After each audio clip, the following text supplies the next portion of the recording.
lights resting in green. Afternoon light, Typewriters dreaming. all through the night. A smiling sun hangs On a cardboard sky. where the future got lost but never learned to die.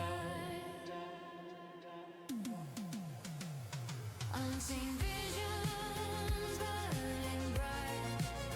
Bradbury's goes on SL tonight. Open the page, let the wonder ignite. Welcome to SL tonight.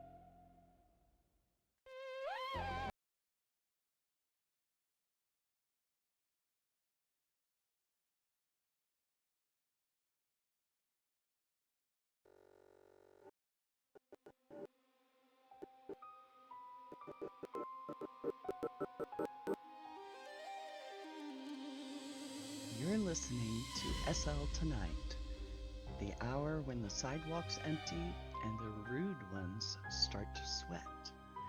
I'm Dani, your substitute reaper for the evening. Our regular host is indisposed. Let's just say he cut in line at the pearly gates and someone took offense. Tonight we have a little bedtime story from 1961. It was written by a gentleman named Jack Ritchie, printed in Alfred Hitchcock's Mystery magazine, and promptly terrified an entire generation of customer service workers. It's called For All the Rude People. Lock your doors, mind your tongue, and whatever you do, don't skip to the end. For All the Rude People by Jack Ritchie. How old are you? I asked. His eyes were on the revolver I was holding. Look, mister, there's not much in the cash register, but take it all. I won't make no trouble. I'm not interested in your filthy money. How old are you? He was puzzled. 42. I clicked my tongue. What a pity, from your point of view at least. You might have lived another 20 or 30 years if you'd just taken the very slight pains to be polite. He didn't understand. I'm going to kill you, I said, because of the 4-cent stamp and because of the cherry candy. He did not know what I meant by the cherry candy, but he did know about the stamp. Panic raced into his face. You must be crazy. You can't kill me just because of that. Oh, but I can. And I did. When Dr. Briller told me that I had but 4 months to live, I was, of course, perturbed. Are you positive you haven't mixed up the x-rays? I've heard of such things. I'm afraid not, Mr. Turner, he said. I gave it more earnest thought. The laboratory reports. Perhaps my name was accidentally attached to the No, he shook his head gently. I double-checked, he said. I always do that in cases like these. Sound medical practice, you know. It was late afternoon and the time when the sun is tired. I rather hoped that when my time came to actually die, it might be in the morning. Certainly more cheerful. In cases like this, Dr. Briller had said, a doctor is faced with a dilemma. Shall he or shall he not tell his patient? I always tell mine. That enables them to settle their affairs and to have a fling, so to speak. He pulled a pad of paper toward him. Also, I'm writing a book. What do you intend doing with your remaining time? I really don't know. I've just been thinking about it for a minute or two, you know. Of course, Dr. Briller said. No immediate rush, but when you do decide, you will let me know, won't you? My book concerns the things that people do with their remaining time when they know just when they're going to die. He pushed aside the pad. See me every 2 or 3 weeks, he said. That way we'll be able to measure the progress of your decline. Briller saw me to the door. I already have written up 22 cases like yours. He seemed to gaze into the future. Could be a bestseller, you know. I've always lived a bland life, not an unintelligent one, but bland. I've contributed nothing to the world, and in that I have much in common with almost every soul on earth. But on the other hand, I have not taken away anything either. I have, in short, asked merely to be left alone. Life is difficult enough without undue association with people. What can one do with the remaining 4 months of a bland life? I have no idea how long I walked and thought on that subject, but eventually I found myself on the long curving bridge that sweeps down to join the lake drive. The sounds of mechanical music intruded themselves upon my mind, and I looked down. A circus, or very large carnival, lay below. It was the world of shabby magic, where the gold is gilt, where the top-hatted ringmaster is as much a gentleman as the medals on his chest are authentic, and where the pink ladies on horseback are hard-faced and narrow-eyed. It was the domain of the harsh-voiced vendors and the short change. I've always felt that the demise of the big circus may be counted as one of the cultural advances of the 20th century, yet I found myself descending the footbridge, and in a few moments I was on the midway between the rows of stands where human mutations are exploited and exhibited for the entertainment of all children. Eventually, I reached the big top and idly watched the bored tick-taker in his elevated box at one side of the main entrance. A pleasant-faced man leading 2 little girls approached him and presented several cardboard rectangles which appeared to be passes. The ticket-taker ran his finger down a printed list at his side. His eyes hardened and he scowled down at the man and the children for a moment. Then slowly and deliberately he tore the passes to bits and let the fragments drift to the ground. "These are no damn good," he said. The man below him flushed. I don't understand." "You didn't leave the posters up," the ticket-taker snapped. "Beat it, crumb." The children looked up at their father, their faces puzzled. Would he do something about this? He stood there, and the white of his anger appeared on his face. He seemed about to say something, but then he looked down at the children.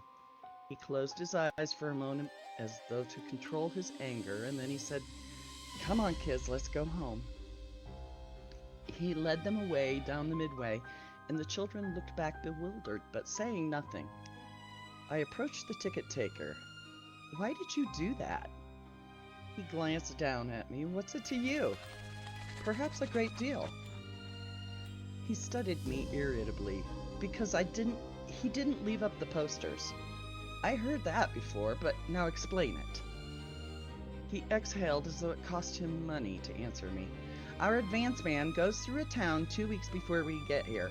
He leaves posters advertising the show any place he can. Grocery stores, shoe shops, meat markets, any place that will paste them in the window and keep them there until the show comes to town. He hands out 2 or 3 passes for that, but what some of these jokers don't know is that we check up.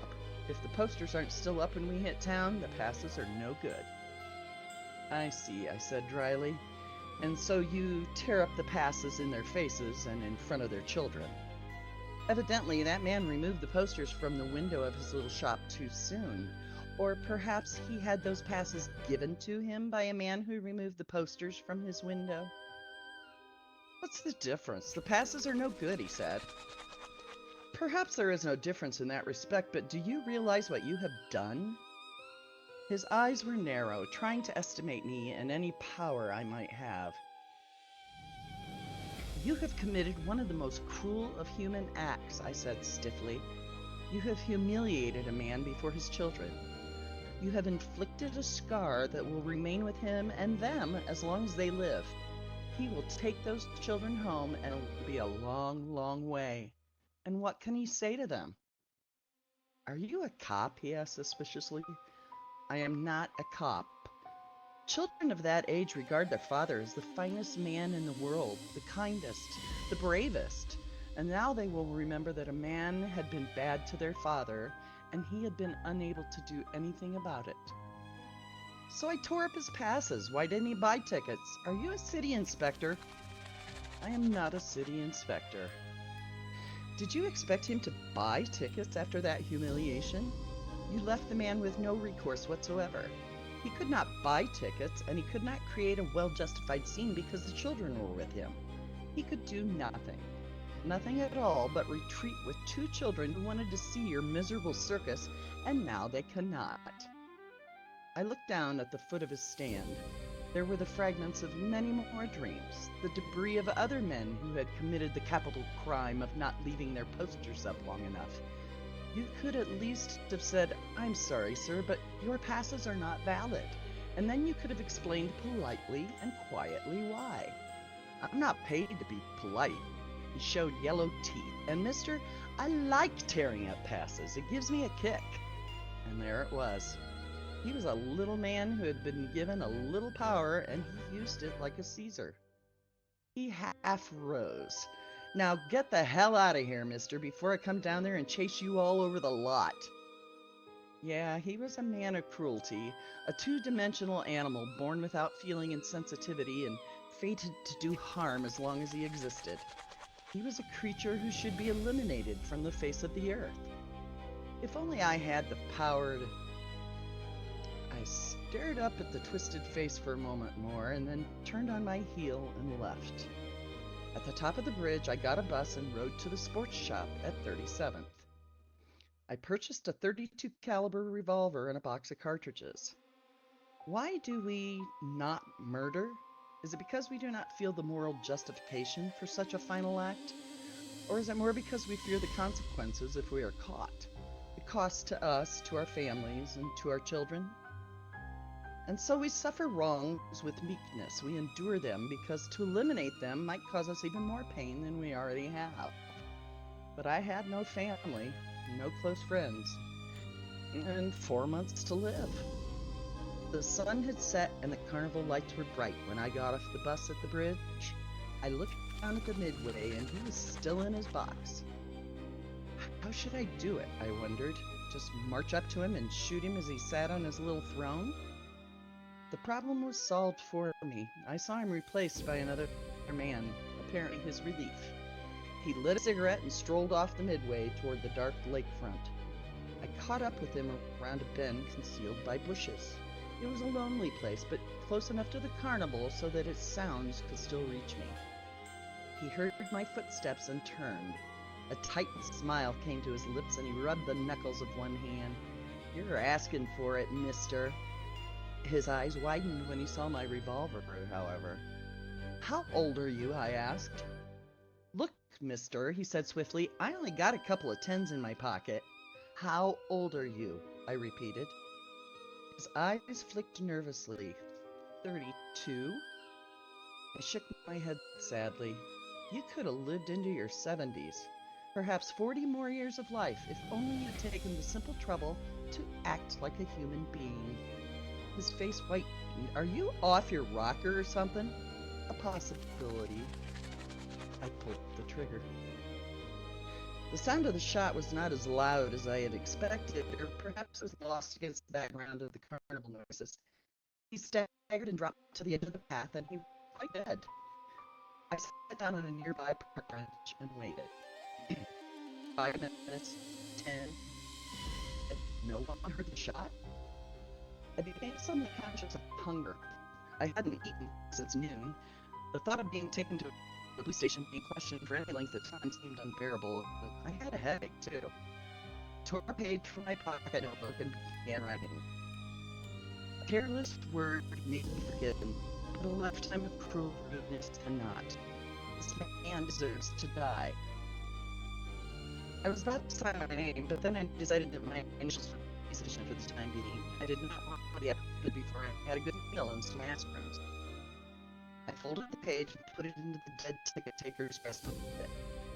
I met no one as I returned up the path and ascended the footbridge. I walked to Weschler's, probably the finest restaurant in the city. The prices are, under normal circumstances, beyond me, but I thought that this time I could indulge myself. After dinner, I decided an evening bus ride might be in order. I rather enjoyed that form of city excursion, and after all, my freedom of movement would soon become restricted. The driver of the bus was an impatient man, and clearly his passengers were his enemies. However, it was a beautiful night and the bus was not crowded. At 68th Street, a fragile white-haired woman with cameo features waited at the curb. The driver grudgingly brought his vehicle to a stop and opened the door. She smiled and nodded to the passengers as she put her foot on the first step, and one could see that her life was one of gentle happiness and very few bus rides. "Well," the driver snapped, "is it going to take you all day to get in?" She flushed and stammered, "I'm sorry." She presented him with a $5 bill. He glared, "Don't you have any change?" The flush deepened. "I don't think so, but I'll look." The driver was evidently ahead on his schedule, and he waited. And one other thing was clear. He was enjoying this. She found a quarter and held it up timorously. "In the box," he snapped. She dropped it into the box. The driver moved his vehicle forward jerkily, and she almost fell. Just in time, she managed to catch hold of a strap. Her eyes went to the passengers, as though to apologize for herself, for not having moved faster, for not having immediate change, and for almost falling. The smile trembled, and she sat down. At 82nd, she pulled the buzzer cord, rose, and made her way forward. The driver scowled over his shoulder as he came to a stop. "Use the rear door. Don't you people ever learn to use the rear door?" I am all in favor of using the rear door, especially when a bus is crowded, but there were only a half a dozen passengers on this bus, and they read their newspapers with frightened neutrality.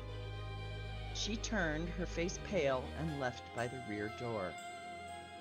The evening she had had, or the evening she was going to have, had now been ruined. Perhaps many more evenings with the thought of it. I rode the bus to the end of the line. I was the only passenger when the driver turned it around and parked.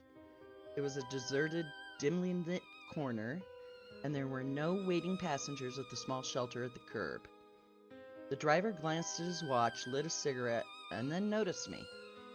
"If you're taking the ride back, mister, put another quarter in the box. No free riders here." I rose from my seat and walked slowly to the front of the bus. "How old are you?" His eyes narrowed. "That's none of your business." "About 35, I'd imagine," I said. "You'd have had another 30 years or more ahead of you."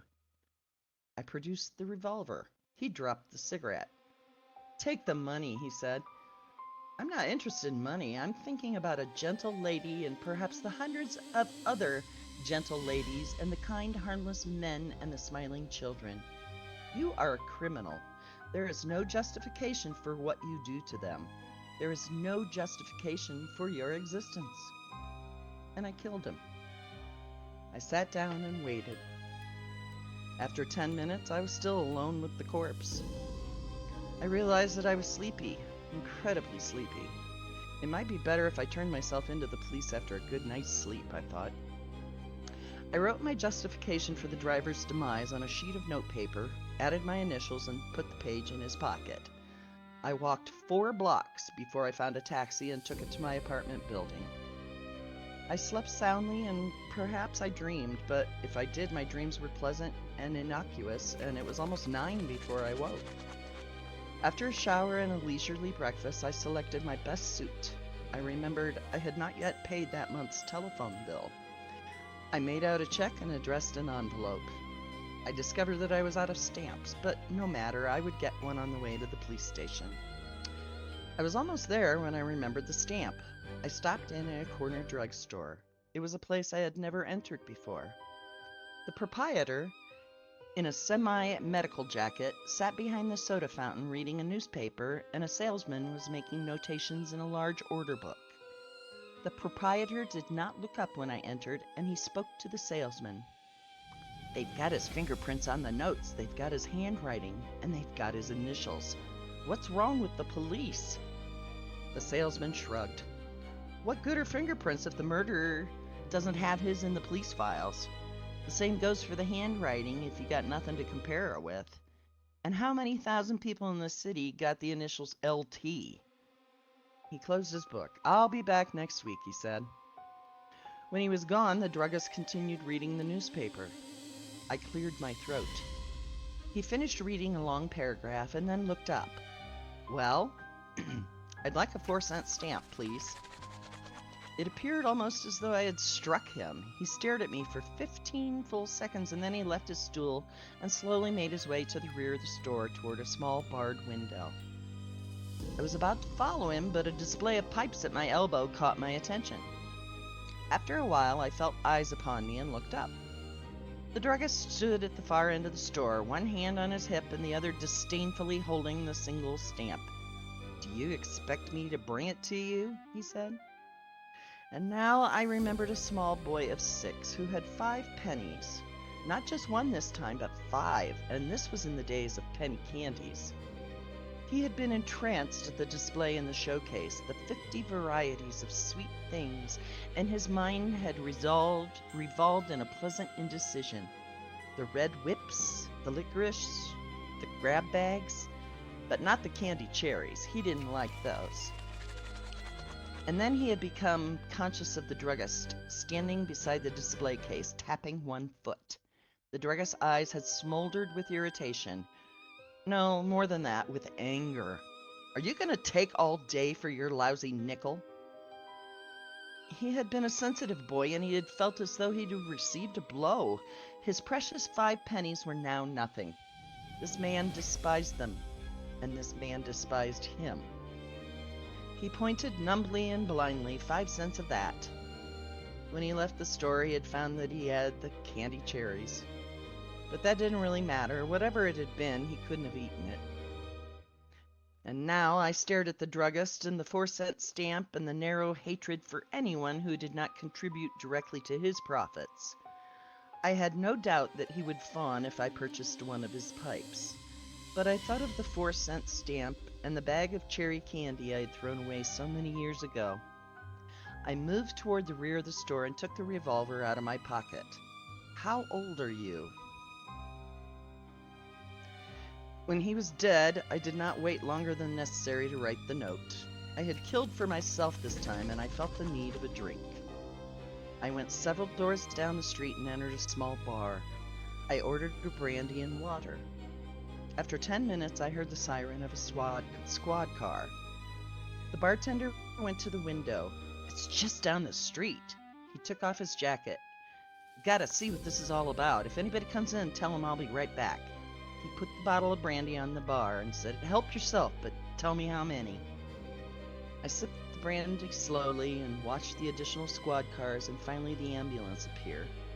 The bartender returned after 10 minutes and a customer followed at his heels. "A short beer, Joe." "This is my second brandy," I said to him. Joe collected my change. "The druggist down the street got himself murdered. Looks like it was by the man who kills people because they're not polite." The customer watched him draw a beer. "How do you figure that? Could have just been a holdup." Joe shook his head. "No, Fred Masters. He's got the TV shop across the street. He found the body and he read the note." The customer put a dime on the bar. "Well, I'm not going to cry about it. I always took my business someplace else. He acted as though he was doing you a favor every time he waited on you." Joe nodded. "I don't think anybody in the neighborhood's going to miss him. He always made a lot of trouble." I had been about to leave and return to the drugstore to give myself up, but now I ordered another brandy and took out my notebook. I began making a list of names. It was surprising how one followed another. They were bitter memories, some large, some small, some I had experienced, and many more that I had witnessed, and perhaps felt more than the victims. Names. And that warehouse man. I didn't know his name, but I must include him. I remembered the day and Miss Newman. We were 6th graders, and she had taken us on another one of her excursions, this time to the warehouses along the river, where she was going to show us how industry works. She always planned her tours, and she always asked permission of the places we visited, but this time she strayed or became lost, and we arrived at the warehouse, she and the 30 children who adored her. and the warehouseman had ordered her out. He had used language which we did not understand, but we sensed its intent, and he had directed it against us and Miss Newman. She was small, and she had been frightened, and we retreated.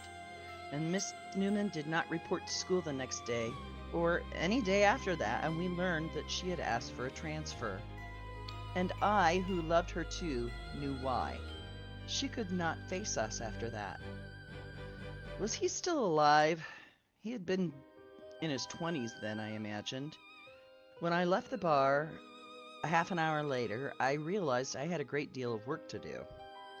The succeeding days were busy ones, and among others, I found the warehouseman. I told him why he was dying, because he did not even remember. And when that was done, I dropped him to a restaurant not far away. The waitress eventually broke off her conversation with the cashier and strode to my table. "What do you want?" I ordered steak and tomatoes. The steak proved to be just about what one could expect in such a neighborhood. As I reached for my coffee spoon, I accidentally dropped it to the floor. I picked it up. "Waitress, would you mind bringing me another spoon, please?" She stalked angrily to my table and snatched the spoon from my hand. "You got the shakes or something?" She returned in a few moments and was about to deposit a spoon with considerable emphasis upon my table. But then a sudden thought altered the harsh expression of her face. The descent of the arm diminuendoed, and when the spoon touched the tablecloth, it touched gently, very gently. She laughed nervously. "I'm sorry if I was sharp, mister." It was an apology, and so I said, "That's quite all right. I mean, that you can drop a spoon anytime you want to. I'll be glad to get you another," she said. "Thank you." I turned to my coffee. "You're not offended, are you, mister?" she asked eagerly. "No, not at all," I said. She snatched a newspaper from an empty neighboring table. "Here, sir, you can read this while you eat. I mean, it's on the house, free." When she left me, the wide-eyed cashier stared at her. "What's with all that, Mabel?" Mabel glanced back at me with a trace of uneasiness. "You can never tell who he might be. You better be polite these days." As I ate, I read, and an item caught my eye. A grown man had heated pennies in a frying pan and tossed them out to some children who were making trick-or-treat rounds before Halloween. He had been fined a miserable $20. I made a note of his name and address. Dr. Briller finished his examination. "You can get dressed now, Mr. Turner," he said. I picked up my shirt. "I don't suppose some new miracle drug has been developed since I was here last?" I said. He laughed with self-enjoyed good nature. "No, I'm afraid not." He watched me button the shirt. "By the way, have you decided what you're going to do with your remaining time?" I had, but I thought I'd say, "Not yet." He was faintly perturbed. "You really should, you know. Only about 3 months left, and be sure to let me know when you do." While I finished dressing, he sat down at his desk and glanced at the newspaper lying there. "Killer seems to be rather busy, doesn't he?" said. He turned a page. "But really the most surprising thing about the crime seems to be the public's reaction. Have you read the letters from the People column recently?" "No," I said. "These murders appear to be meeting with almost universal approval. Some of the letter writers even hint that they might be able to supply the murderer with a few choice names themselves." I would have to get the newspaper, I thought to myself. "Not only that," Dr. Briller said, "but a wave of politeness has struck the city." I put on my coat. "Shall I come back in 2 weeks?" He put aside the paper. "Yes, and try to look at this whole thing as cheerfully as possible. We all have to go someday." But his day was indeterminate and presumably in the distant future. My appointment with Dr. Briller had been in the evening, and it was nearly 10 by the time I left my bus and began the short walk to my apartment building. As I approached the last corner, I heard a shot. I turned into Milding Lane and found a little man with a revolver standing over a newly dead body on the quiet and deserted sidewalk. I looked down at the corpse. Goodness, a policeman. The little man nodded. Yes, what I've done does seem a little extreme, but you see, he was using a variety of language that was entirely unnecessary. Ah, I said. The little man nodded. I'd parked my car in front of this fire hydrant, entirely inadvertently, I assure you, and this policeman was waiting when I returned to my car. And also, he discovered that I'd forgotten my driver's license. I would not have acted as I did if he had simply written out a ticket, for I was guilty, sir, and I really readily admit it, but he was not content with that. He made embarrassing observations concerning my intelligence, my eyesight, the possibility that I'd stolen the car, and finally on the legitimacy of my birth. He blinked at a fond memory, and my mother was an angel, sir, an angel. I remembered a time when I'd been apprehended while absent-mindedly jaywalking. I would contritely have accepted the customary warning or even a ticket, but the officer insisted upon a profane lecture before a grinning assemblage of interested pedestrians. Most humiliating. The little man looked at the gun in his hand. I bought this just today, he said, and actually I'd intended to use it on the superintendent of my apartment building. A bully. I agreed. Surly fellows. He sighed. But now I suppose I'll have to turn myself over to the police? I gave it a thought. He watched me. He cleared his throat, or perhaps I should just leave a note. You see, I've been reading in the newspapers about... Yeah, I lent him my notebook. He wrote a few lines, signed his initials, and deposited the slip of paper between two buttons of the dead officer's jacket. He handed the notebook back to me. I must remember to get one of these, he said. He opened the door of his car. Can I drop you off anywhere? No, thank you, I said. It's a nice evening, and I'd rather walk. Pleasant fellow, I reflected as I left him. Too bad there weren't more like him.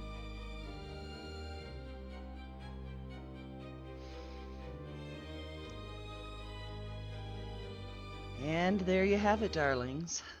A love letter to manners, written in lead. Jack Ritchie went to his grave in 1983, still refusing interviews, still smiling that little smile that said he knew exactly how many rude people were out there. So the next time the barista snaps at you, or the guy in the Lamborghini lays on his horn, or some keyboard warrior calls you something colorful under your latest post, just remember, somewhere out there is a quiet man or woman with a calendar, a revolver, and absolutely nothing left to lose. And they might be listening to this very show. This is Dani, your temporary hostess with the mostess, signing off for SL Tonight. Be polite out there, sweethearts. It's a jungle. And courtesy is the only armor that works. Good night.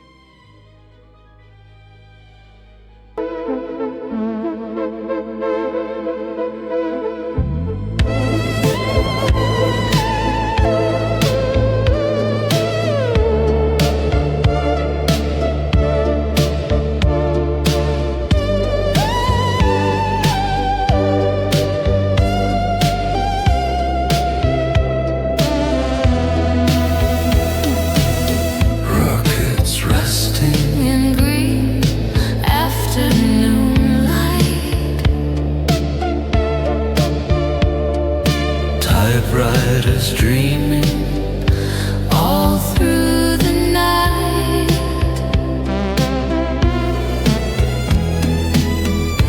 a smiling sun hangs On a cardboard sky, where the future got lost. but never learned to die. Unseen Visions burning bright, Bradbury's gold